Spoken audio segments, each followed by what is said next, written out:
నమస్తే, welcome to 69 TV news. నేను జితేంద్ర. బులెటిన్లకు వెళ్లే ముందు హెడ్లైన్ చూద్దాం.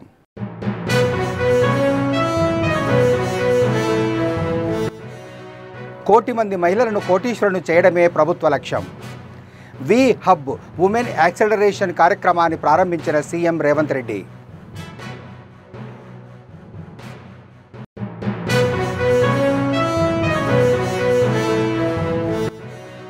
హైదరాబాద్ మెట్రో రైల్ ఛార్జీలు పెంచడంతో సామాన్యులపై భారం పడుతుంది. ప్రభుత్వం పునరాలోచించి వెంటనే ఛార్జీలు తగ్గించాలన్న ఎమ్మెల్యే సుధీర్ రెడ్డి.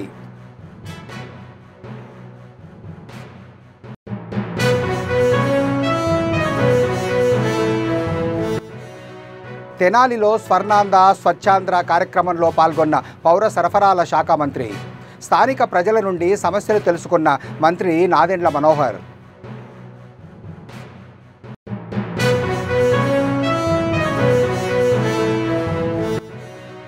సంగారెడ్డి జిల్లా జిన్నారం మండలంలో వరి కొనుగోలు కేంద్రాల్లో గోల్మాల్.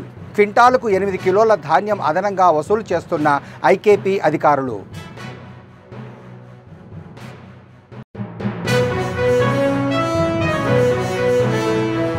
ఇక డీటెయిల్స్లోకి వెళ్తే, మహిళలే దేశానికి ఆదర్శమని సీఎం రేవంత్ రెడ్డి అన్నారు. కోటి మంది మహిళలు కోటీశ్వరులు కావాలనేదే తమ లక్ష్యమని తెలిపారు. హైదరాబాద్ జూబ్లీ హిల్స్ జేఆర్సీ కన్వెన్షన్లో వి హబ్ ఉమెన్ యాక్సెలరేషన్ కార్యక్రమాన్ని సీఎం రేవంత్ ప్రారంభించి అక్కడ ఏర్పాటు చేసిన స్టాళ్లను పరిశీలించారు. అనంతరం సీఎం మాట్లాడుతూ, మహిళా శక్తిని ప్రపంచానికి ఇందిరాగాంధీ చూపించారని, రాష్ట్రం $1 ట్రిలియన్ ఎకానమీ చేరుకోవాలంటే కోటి మంది మహిళలు కోటీశ్వరులు కావాలన్నారు.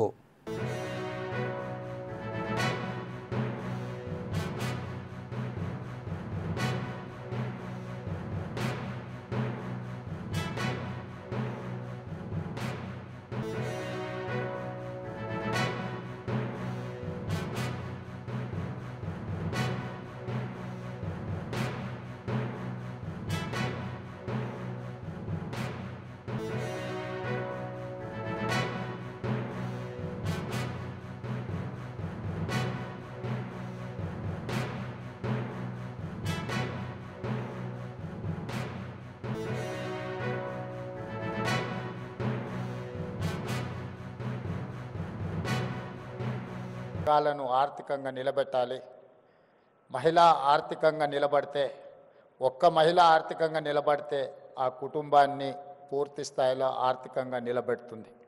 అలాంటి ఒక మహిళ కుటుంబాన్ని నిలబెడితే కోటి మంది మహిళలు తెలంగాణలో ఆర్థికంగా నిలబడి కోటి మంది మహిళలు కోటీశ్వరులు అయితే తెలంగాణనే ఈ దేశానికి ఆదర్శం అవుతుంది. ఈ దేశాన్ని ఆర్థికంగా నిలబెట్టాలి అని అంటే తెలంగాణ రాష్ట్రం $1 ట్రిలియన్ ఎకానమీకి అభివృద్ధి చెందాలి అని అంటే కోటి మంది మహిళల్ని కోటీశ్వరులను చెయ్యాలన్న లక్ష్యంతో ఈరోజు మా ప్రభుత్వం పనిచేస్తుంది. అందుగారింటికి వెళ్ళాలన్నా ఆర్టీసీలో మీరు ఎక్కడ చేయి చూపించినా అక్కడ ఆపి మీరు కావాల్సిన దగ్గర దిగడానికి ఆర్టీసీలో ఉచిత ప్రయాణం మా మహిళా సోదరిమణులకు అందించిన ప్రభుత్వం మన ప్రభుత్వం. మహిళలకు ఒక ప్రత్యేక నజరానా శ్రీమతి సోనియా గాంధీ గారు ఇచ్చారు. దాదాపుగా ఇప్పటికీ 16-17 నెలల్లో 5,200 కోట్ల రూపాయలు ఈరోజు ఆర్టీసీకి రాష్ట్ర ప్రభుత్వం చెల్లించడం జరిగింది.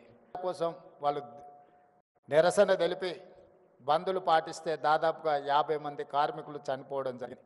అలాంటి ఆర్టీసీలో 50,000 మంది కార్మికులు ఉన్నారు. ఇవాళ 50,000 మంది కార్మికులు ఆర్టీసీ లాభాల బాటలో నడవడం వల్ల ఆ కుటుంబాలన్నీ కూడా బాగుపడ్డాయి అని అంటే మా ఆడబిడ్డలకి ఈరోజు తెలంగాణ రాష్ట్ర ప్రభుత్వం పేరు మీద పాఠశాల నిర్వహణ పెత్తనం అంతా కూడా ఈ అమ్మల చేతుల్లో పెట్టాం. ఎందుకంటే గ్రామీణ ప్రాంతాలలో చదువుకుంటున్న పిల్లలు వాళ్ళ పిల్లలే. మరి వాళ్ళ పిల్లలు స్వయంగా చదువుకుంటున్న పాఠశాలల నిర్వహణ ఆడబిడ్డల చేతుల్లో ఉంటే బాగుంటుంది అన్న ఆలోచనతోటి అప్పటి వరకు ప్రైవేట్ వ్యక్తుల చేతుల్లో ఉన్న ఈ పాఠశాలల్ని ఈరోజు ఆడపిల్లకి ఇచ్చేది. కానీ మన ప్రభుత్వం వచ్చిన తర్వాత పాఠశాలల్లో చదువుకుంటున్న ప్రతి విద్యార్థికి బట్టలు కుట్టే కార్యక్రమాన్ని మహిళా సంఘాలకు అందించడం ద్వారా ఈరోజు మహిళల్ని ఆర్థికంగా నిలబెట్టడమే కాదు, స్థానికంగా స్కూళ్ళు తెరిచిన మొదటి రోజే హైదరాబాద్ మెట్రో రైల్ ఛార్జీలు పెంచడంపై సామాన్య ప్రజలపై భారం పడుతుందని BRS LB Nagar MLA Sudheer Reddy తెలిపారు. విశ్వనగరంలో ట్రాఫిక్ సమస్యలు పరిష్కరించేందుకు గత ప్రభుత్వంలో మెట్రో రైల్ నిర్మాణం చేపడితే ప్రస్తుత ప్రభుత్వంలో ఛార్జీల మోతతో సామాన్య ప్రజలపై భారం మోపుతుందన్నారు. ప్రభుత్వం వెంటనే పునరాలోచించి పెంచిన ఛార్జీలను తగ్గించాలని డిమాండ్ చేశారు. హైదరాబాద్ నగరంలో కూడా ఈ ఛార్జీలను పెంచడం వల్ల చాలా తీవ్రమైన భారం మధ్యతరగతి కుటుంబాలకు పడుతుంది.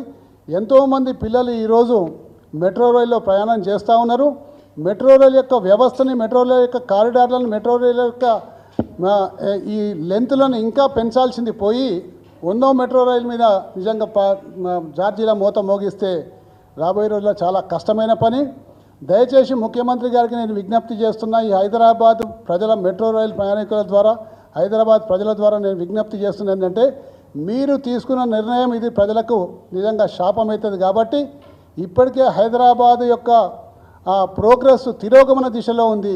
హైదరాబాద్ నగరానికి పెట్టుబడులు వస్తలేవు. హైదరాబాద్ నగరంలో ఉన్న గతంలో ఉన్న బ్రాండ్ ఇమేజ్ పోయింది. కాబట్టి వెంటనే దీన్ని పునరుద్ధరించాలంటే మీరు మళ్ళీ పాజిటివ్ వాతావరణం కల్పించాల్సిన అవసరం ఎంతైనా ఉంది. కాబట్టి దీన్ని పునరాలోచించి వాపస్ తీసుకొని ఛార్జెస్ని మళ్ళీ యథాస్థితిన ఉంచాలని చెప్పేసి ఈ సందర్భంగా హైదరాబాద్ ప్రజల తరఫున కోరుతున్నాం. కొద్ది కాలం మోయాల్సిన తప్పదు. ఇప్పుడు ఇతర దేశాలలో అన్నింటిలో కూడా ప్రజా రవాణా మీద ప్రభుత్వాలు సబ్సిడీ ఇచ్చుకుంటూ నడిపిస్తున్నాయి. మనం విశ్వనగరంగా మనకి ఎదగాలంటే ఏంటంటే, మన ప్రయాణికులు కూడా మనం సబ్సిడీ ఇచ్చుకుంటూ నడిపించుకుంటూ దాన్ని మెల్లిగా పైకి తీసుకుపోవాల్సిన అవసరం ఉంటుంది. ఇప్పటికే హైదరాబాద్ పరిస్థితి అంతా కూడా నెగిటివ్ వాతావరణం తయారైపోయి హైదరాబాద్లో ఒక వ్యాపారం కూడా నడుస్తలేదు. ఏ రంగం కూడా హైదరాబాద్లో పురోగతి సాధిస్తలేదు. కాబట్టి ఇప్పుడున్న పరిస్థితుల్లో మెట్రో రైలు యొక్క పెంపుని పునరాలోచించి వెనక్కి తీసుకోవాలని కోరుతున్నాం.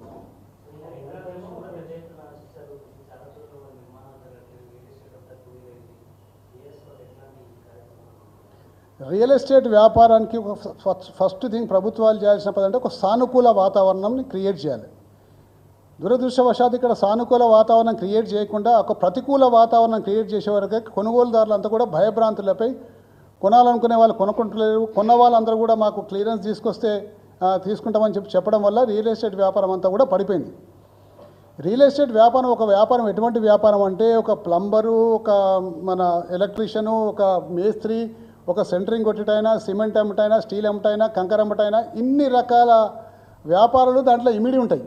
కాబట్టి ఈ రంగం కుదేరైతే ఇంత మంది మీద ప్రభావం పడుతుంది. తద్వారా రిజిస్ట్రేషన్ ఆదాయం తగ్గుతుంది. తద్వారా రాష్ట్రం ఏపీ పౌర సరఫరాల శాఖ మంత్రి నాదెండ్ల మనోహర్ ఈరోజు ఉదయం స్వర్ణాంధ్ర స్వచ్ఛాంధ్ర కార్యక్రమంలో భాగంగా తెనాలి పట్టణంలోని బుర్రిపాలెం రోడ్లోని శివాజీ బొమ్మ దగ్గర నుంచి కవిరాజా పార్కు మీదుగా మున్సిపల్ అధికారులు సిబ్బంది చేపడుతున్న వివిధ పారిశుద్ధ్య కార్యక్రమాలను పరిశీలించారు. స్థానిక ప్రజల వద్ద నుండి సమస్యలను మంత్రి అడిగి తెలుసుకొని నాదెండ్ల మనోహర్ అధికారుల సమక్షంలోనే పరిష్కారం కొరకు చర్యలు తీసుకున్నారు. ఖచ్చితంగా సిబ్బంది సరైన పద్ధతిలోనే ఉన్నారు. పొల్యూషన్ కంట్రోల్ నుంచి కూడా ఈరోజు అధికారులు వచ్చారు. వాళ్ళు కూడా సూచిస్తూ ఉన్నారు, ఎక్కడ కూడా లెగసీ వేస్ట్ ఉండకూడదంటే ఏ రోజుకి ఆ రోజు మన చెత్త సేకరణ జరగాలి. తడి చెత్త పొడి చెత్తకి దయచేసి మీరు సహకరించండి. భారతదేశంలో మొట్టమొదటి మున్సిపాలిటీ తడి చెత్త పొడి చెత్త మొదలుపెట్టింది గతంలో మన తెనాలి మున్సిపాలిటీయే. మనల్ని చూసి ఎంతో మంది ఆదర్శవంతంగా మార్పు తీసుకొచ్చారు. సో దయచేసి పాటిస్తే రాబోయే రోజుల్లో మన బిడ్డలకి ఆరోగ్య సమస్యలు కానివ్వండి, స్థానికంగా ఈ దోమల సమస్య కానీ ఉండకుండా తప్పకుండా మేము నిర్ణయాలు తీసుకుంటాం. అదేవిధంగా కుక్కల గురించి కూడా మాకు ప్రస్తావించారు. ఈరోజు బాగా వీధి కుక్కలు ఎక్కువైపోయినా ఇబ్బంది పెడుతున్నాను. వాటిపైన కూడా గతంలో మనం ప్రజలకు ఇబ్బంది కలగకుండా ఉండాలని దానిపైన తప్పకుండా మేము చేస్తాం. సో రాబోయే రోజుల్లో ఈ 2 నెలల లోపే వర్షాలు మనకి పూర్తి స్థాయిలో వచ్చే లోపే నేను చైర్పర్సన్ గారిని, కమిషనర్ గారు కూడా కోరాను. ఇమీడియట్గా మనం కొన్ని వర్క్స్ టేకప్ చేసి ముంపు ప్రాంతాల్లో ప్రత్యేకంగా ప్రాధాన్యత ఇచ్చుకుంటూ ముందుకెళ్తాం. మీటింగ్ ఏర్పాటు చేసుకుని సచివాలయంలో ఉన్న ఎవరైతే అధికారులు ఉన్నారో వాళ్ళందరినీ కూడా ప్రతి వారానికి ఒకసారి ఇంటింటికి వెళ్లే విధంగా ఒక ప్రణాళిక సిద్ధం చేసుకుంటాం. చిన్న చిన్న సమస్యలు తెలియకుండా పాపం చాలామంది రేషన్ కార్డు గురించో, పెన్షన్ గురించో, ఇళ్ల స్థలం గురించో వీటిపైన ఖచ్చితంగా మనం ప్రజలకి అందుబాటులో ఉండే విధంగా మనం మన ప్రభుత్వాన్ని వారి చెంత వరకే తీసుకెళ్ళాలి. చాలా అవసరం. అందులో భాగంగా ఇళ్ల స్థలాలు కూడా కనిపిస్తుంది. నేను చాలా స్ట్రిక్ట్గా గతంలో చెప్పాను. పోలీసు అధికారులకి కేసులు నమోదు చేసి వీళ్ళని ఎట్టి పరిస్థితిలో వదిలే ప్రసక్తే లేదు. ఎవరైతే గతంలో ఈ కాంట్రాక్టులు తీసుకుని ఇంత మోసం చేశారో వాళ్ళకి ఒక బాధ్యత ఉంది. మరొకసారి మీ అందరి ద్వారా తెలుపుతున్నాను, 100% వాళ్ళకి బాధ్యత ఉంది. వ్యాప్తి వరకు 17 కాలువలు ఐడెంటిఫై చేసాం గత సంవత్సరం చేసినట్టుగానే. కింద దిగువ ప్రాంతాల్లో ఉన్న రైతులకి ఇబ్బంది కలగకుండా ఉండడానికి కోసం ఖచ్చితంగా ఇరిగేషన్ కెనాల్స్తో ముడిపడి ఉంది కాబట్టి మన పట్టణంలో వెళ్తున్న కాలువలు వీటిని కూడా మేము ఇమీడియట్గా పూడికి తీసే విధంగా లక్ష్యంతో ముందుకెళ్తాం. సో ఈరోజు ఉదయం ఈ వార్డులన్నీ పర్యటించుకున్న తర్వాత మార్కెట్లోకి వెళ్ళి మార్కెట్ సెంటర్లో కూడా మహాత్మా గాంధీ మార్కెట్ కాంప్లెక్స్ దగ్గర మొత్తం అన్ని కూడా క్లీనప్ చేసిన తర్వాత మధ్యాహ్నం 4 నుంచి చెంచుపేట ప్రభుత్వ ఆసుపత్రి, అదేవిధంగా ఆ ప్రాంతాల్లో ఉన్న సుల్తానాబాదు వీటన్నిటినీ కూడా ఈ విధంగానే ఒక డ్రైవ్ లాగా చేపట్టి ఒక మార్పు తీసుకురావడానికి. ఈ మార్పు ఒక్క రోజు కోసం కాదు, నేను ప్రజలందరూ కూడా రిక్వెస్ట్ చేస్తున్నాను ఏంటంటే అధికార యంత్రాంగాన్ని కూడా రిక్వెస్ట్ చేస్తాను, ఎందుకంటే మనకి కావాల్సినంత స్టాఫ్ మనం ఏర్పాటు చేసుకున్నాం. జాతీయ డెంగ్యూ దినోత్సవం సందర్భంగా హైదరాబాద్లోని బంజారా హిల్స్ డివిజన్లో మేయర్ క్యాంపు కార్యాలయం వద్ద మండల ప్రైమరీ హెల్త్ సెంటర్లో జీహెచ్ఎంసీ ఎంటమాలజీ విభాగం, హెల్త్ డిపార్ట్మెంట్ సంయుక్త ఆధ్వర్యంలో ఏర్పాటు చేసిన డెంగ్యూ నివారణ అవగాహన ర్యాలీలో మేయర్ గద్వాల్ విజయలక్ష్మి పాల్గొన్నారు. ఈ సందర్భంగా మేయర్ ర్యాలీలో పాల్గొని ప్రజలకు డెంగ్యూపై అవగాహన కల్పించారు. ఇంటింటికి వెళ్లి డెంగ్యూ ముప్పు నివారణకు తీసుకోవాల్సిన జాగ్రత్తల గురించి వివరించారు. ఇంటి వద్ద నీరు నిల్వ ఉండే ప్రదేశాలను పరిశీలించి వాటిని తొలగించాలని ప్రజలకు చెప్పారు. అదేవిధంగా ప్రతి ఇంటికి డెంగ్యూ నివారణ స్టిక్కర్లు అంటించి ప్రజల్లో చైతన్యం నింపారు. లార్వాని మనము నిర్మూలించాలి. దోమ పుట్టి పెరిగే క్రమంలోనే నిర్మూలించి దోమగా మారే అవకాశం మనకు ఇవ్వకూడదు. దోమ పుట్టొద్దు, పుట్టిన దోమ మమ్మల్ని పుట్టొద్దు అనే నినాదంతో మనమంతా కూడా ఎంతమంది Friday Friday Friday Friday Friday Friday Friday Friday Friday Friday ప్రతి శుక్రవారము అచ్చడుకో భగావ్ Friday Friday Friday Friday Friday Friday Friday Friday అచ్చడుకో భగావ్ అచ్చడుకో భగావ్. సంగారెడ్డి జిల్లా జిన్నారం మండలంలోని వరి కొనుగోలు కేంద్రాన్ని తూనికల కొలతల శాఖ అధికారి అనిల్ కుమార్ పరిశీలించారు. వడ్లు తూకం చేయగా 1 క్వింటాల్కు సుమారు 2 కిలోల వడ్లు తక్కువగా వస్తున్నాయని తెలుసుకున్నారు. ఐకేపీ కొనుగోలు కేంద్రంలో నిర్వాహకులపై కేసు నమోదు చేశారు. అనంతరం జిన్నారం ఐకేపీ కొనుగోలు కేంద్రంలో జరుగుతున్న మోసాలపై విషయం తెలుసుకున్న డిఆర్డీఓ పీడీ జ్యోతి ఆకస్మిక తనిఖీ చేశారు. క్వింటాలుకు 8 కిలోల ధాన్యం అదనంగా వసూలు చేస్తూ సరైన సమయానికి తూకం పెట్టడం లేదంటూ అధికారుల ముందు రైతులు ఆవేదన వ్యక్తం చేశారు. ఐకేపీ కేంద్రంలో జరుగుతున్న మోసాలపై ఐకేపీ సిబ్బందిపై షోకాజ్ నోటీసులు జారీ చేస్తూ కలెక్టర్ దృష్టికి తీసుకెళ్లి వారిపై చట్టపరమైన చర్యలు తీసుకుంటామని హామీ ఇచ్చారు డిఆర్డీఓ పీడీ జ్యోతి. తీసుకుంటున్నారన్న కంప్లైంట్ బేస్ చేసుకొని మున్సిపల్ కొలతల శాఖ జిల్లా ఇన్స్పెక్టర్ అయినటువంటి నేను ఈరోజు ఇన్స్పెక్షన్ చేయడం జరిగింది. ఇక్కడ ఇన్స్పెక్షన్ చేసినప్పుడు జరిగిన విషయం ఏంటంటే ఇక్కడ వాడుతున్నటువంటి 2 ఎలక్ట్రానిక్ వేయింగ్ మిషన్లో 2ని మేము టెస్ట్ చేయడం జరిగింది. మా దగ్గర ఉన్నటువంటి స్టాండర్డ్ 20 kg వెయిట్తో టెస్ట్ చేసినప్పుడు ఒక వేయింగ్ మిషన్లో 800 గ్రాములు తక్కువగా, ఇంకొక దాంట్లో 750 గ్రాములు తక్కువ చూపించింది. అంటే రైతులు అమ్మేటువంటి ధాన్యంలో ఒక దాంట్లో ఒక ఇప్పుడు ఇన్ని రోజులు కాంట పెట్టిన రైతులకు నష్టం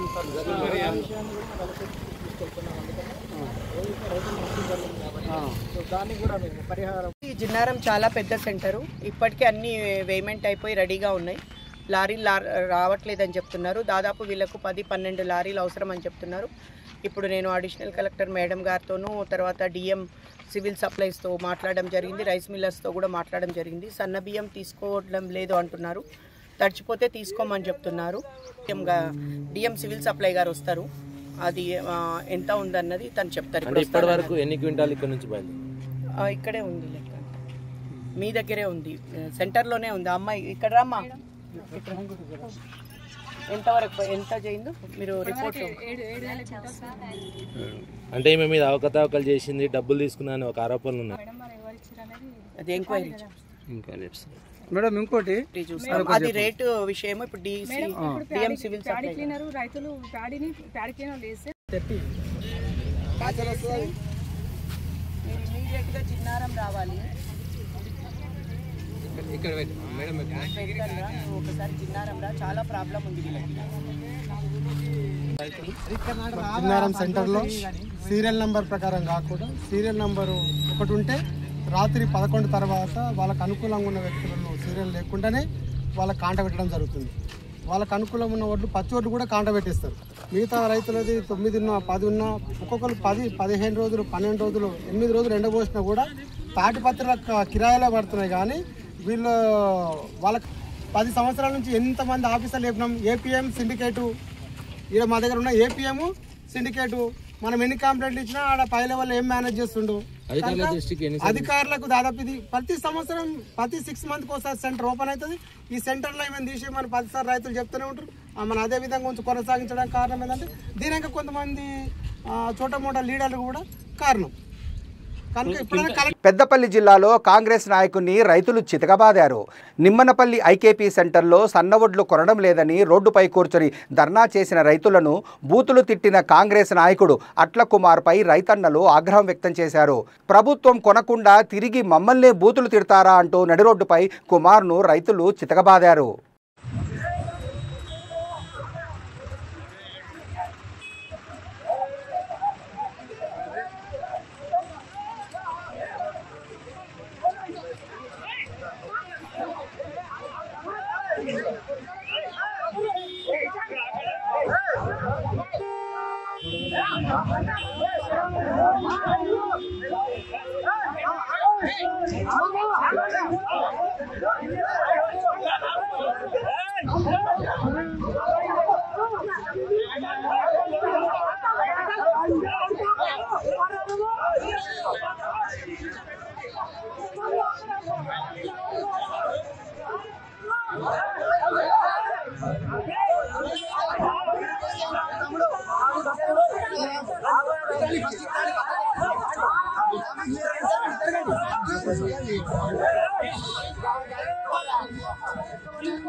ఏపీ ఎంసెట్ 2025 ప్రవేశ పరీక్షలు జేఎన్టీయూ కాకినాడ ఆధ్వర్యంలో ఈ నెల 19 నుండి 27 వరకు ఇంజనీరింగ్, అగ్రికల్చర్, ఫార్మా వంటి కళాశాలల్లో ప్రవేశానికి ఎంట్రన్స్ పరీక్షలు నిర్వహిస్తున్నామని JNTUK vice chancellor CSRK Prasad తెలిపారు.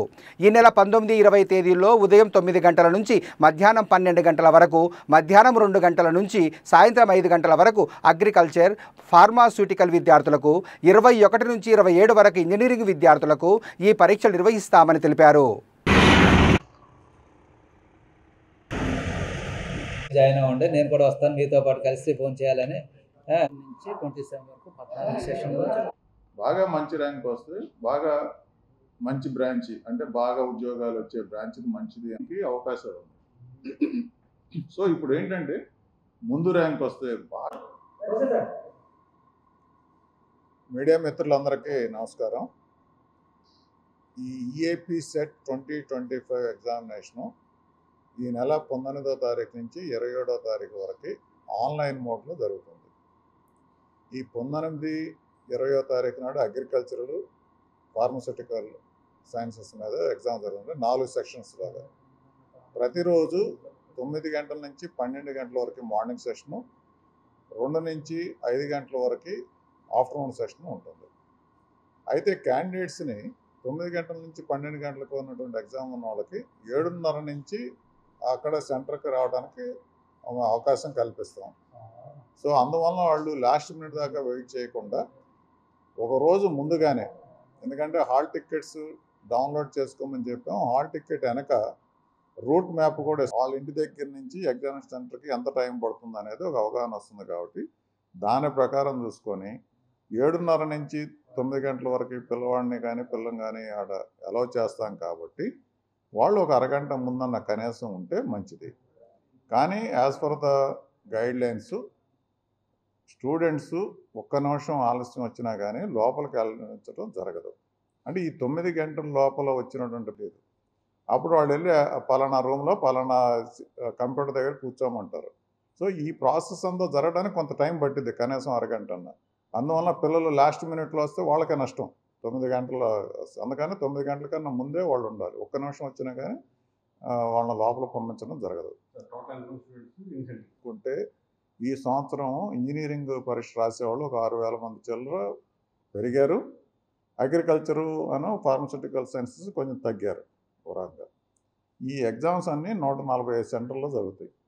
అంటే దాదాపు అగ్రికల్చరు, ఫార్మస్యూటికల్ అయితే 4 సెక్షన్స్, ఇంజనీరింగ్ అయితే 10 సెషన్స్. ఈ 10 సెషన్స్ 21 నుంచి 27 దాకా జరుగుతాయి ఇంజనీరింగ్. 19, 20 అగ్రికల్చర్, ఫార్మస్యూటికల్ సైన్స్ జరుగుతాయి అన్నమాట ఎగ్జామ్స్. మేడ్చల్ మల్కాజ్గిరి జిల్లా నాచారంలోని ఢిల్లీ పబ్లిక్ స్కూల్లో ఉపాధ్యాయులకు నిర్వహిస్తున్న 5 రోజుల శిక్షణ కార్యక్రమానికి జిల్లా కలెక్టర్ హాజరయ్యారు.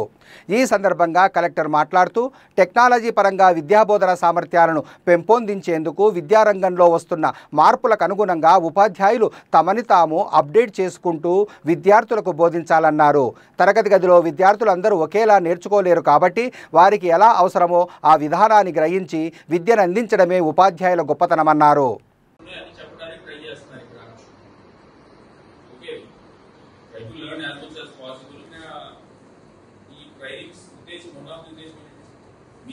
మీరు అక్రాస్ ది లెర్నింగ్ చేసుకుంటారని, మీరు మీ పక్క వాళ్ళ నుంచి లెర్నింగ్ చేసుకుంటారనే ఉద్దేశంతో పెట్టడం జరిగింది. Okay, don't resume it like class room. తెలుస్తుంది మీ స్టూడెంట్స్ ఎట్లా ఫీల్ అవుతున్నారు. Okay, class any of you have not downloaded it, please download. Just try it once. It is hardly 5 minutes of it. You need not pay anything for it. And also, you can log in with your Google account.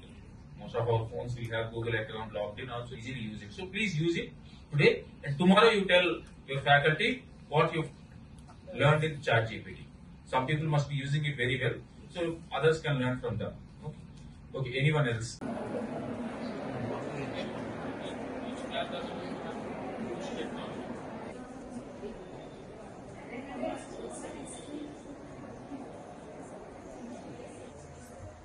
So I would request you to do the felicitations.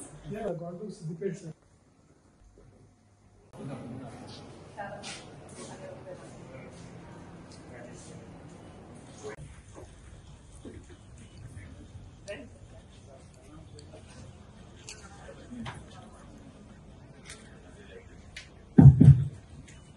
Listen, your DO told, your trainer told, your JD told, that is fine. Okay, sir. Thank you very much for. I told you not to be formal. I also did not give any introductory speech.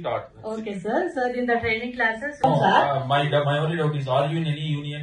No. Because this speech is bad. Okay, it we take is someone very good, feedback. Okay, even if it is bad, I don't mind. Specific. Even if you say it is bad, also I don't mind. Okay, sir. Basically, what's your thought? So, communication skills are taught for us, sir. It is listening, speaking, reading, and writing. All these skills are taught for us. And Good point that you raised. okay. Is ChatGPT taught to you? Yes, sir. It is gaining some knowledge. Before how we were teaching the students how to read and all things are there. Vocabulary, how to train them in reading the vocabulary and all. Fluency, how to develop the fluency and all. All these things. Bulletin ముగించే ముందు headlines మరోసారి.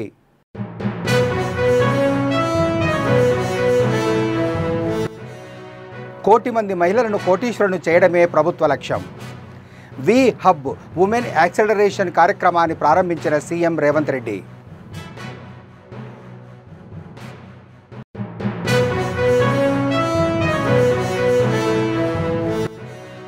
Hyderabad metro rail ఛార్జీలు పెంచడంతో సామాన్యులపై భారం పడుతుంది.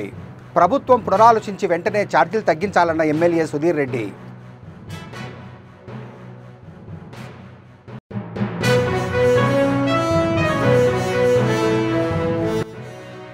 తెనాలిలో స్వర్ణాంధ్ర స్వచ్ఛాంధ్ర కార్యక్రమంలో పాల్గొన్న పౌర సరఫరాల శాఖ మంత్రి. స్థానిక ప్రజల నుండి సమస్యలు తెలుసుకున్న మంత్రి నాదెండ్ల మనోహర్.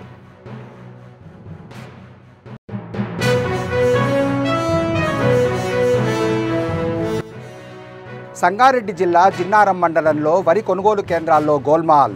క్వింటాలుకు 8 కిలోల ధాన్యం అదనంగా వసూలు చేస్తున్న ఐకేపీ అధికారులు.